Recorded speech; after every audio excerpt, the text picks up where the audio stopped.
right. Review problem number 6. The data set represents the number of hours 19 band members practiced their instruments this week. There's all the data for the number of hours the band students practiced. Create a box plot to represent the distribution of the data.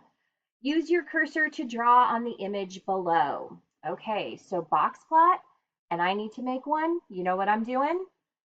I'm creating the spreadsheet because I can put the data in and it's going to give me the box plot. And then I can just draw the box plot straight off of here. So go to Tools, open up your spreadsheet, and here it is. So I'm putting all this data in column A. So I'm going to start putting in my data. I have 3 fours. So 4, 4, 4. Then I have 1, 2, 3, 4, 5 fives. 5, 5, 5, 5, 5. Then I have 1, 2, 3, 4 sixes. 1, oops, 2, 3, 4. 3 sevens.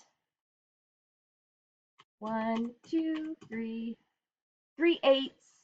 1, 2, 3. And 1 9. And I should have 19 band members. I have 19 data pieces, so I'm good. Now I've got all my data in there.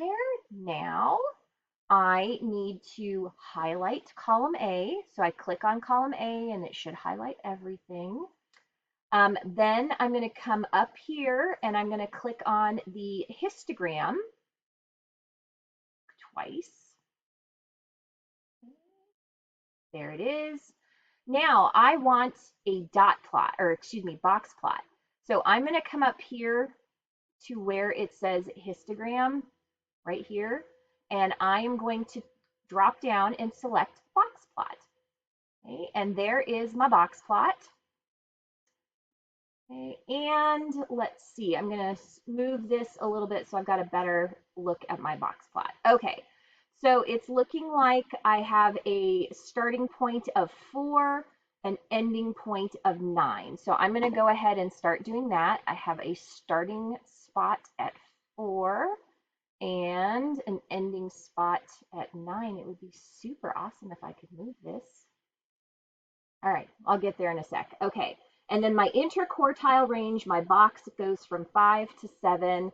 So I'm going to go ahead and create my box.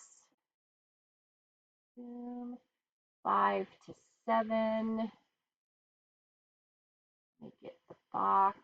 And the scribble tool is not the most awesome, and this does not have a line tool, of course. Okay, and the median, the line inside the box, drops at 6. And then I connect the lowest point with the box, and then I'll be connecting the highest point with the box. But I'm going to go ahead and X out of this so I can actually put my highest point with the 9, and then connecting that with a line. And voila, we have a box plot. Hooray. Right. Taking a look at number 7, we are back at dot plots, and boy, is this fun. All of the marathon runners from each of 2 different age groups have their finishing times represented in the dot plot. So here are marathon people, ages 30 to 39, and this is their finish time in minutes. If you did not know, a marathon is a race that you run all at once, and it is 26.2 miles. 26.2 miles.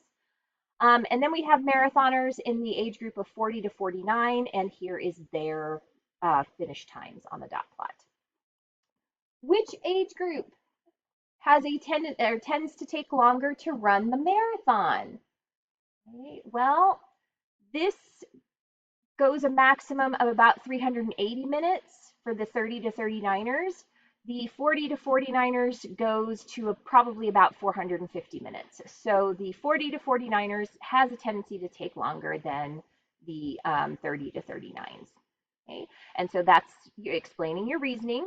Looking at the dot plots, the highest number of minutes for the 30 to 39 falls at about 380 minutes. The highest number of minutes to finish the marathon for the 40 to 49s falls at about 450 minutes. So there's your reasoning. Which age group has more variable finish times? Okay, so this goes from what, 230 minutes to 380, so about 150 minutes, something like that. This one goes from about 250 minutes to about 450 minutes, which is a range of about 200 minutes. So again, the range is larger, the variability is larger for the 40 to 49-year-olds. And again, you can use that reasoning right there.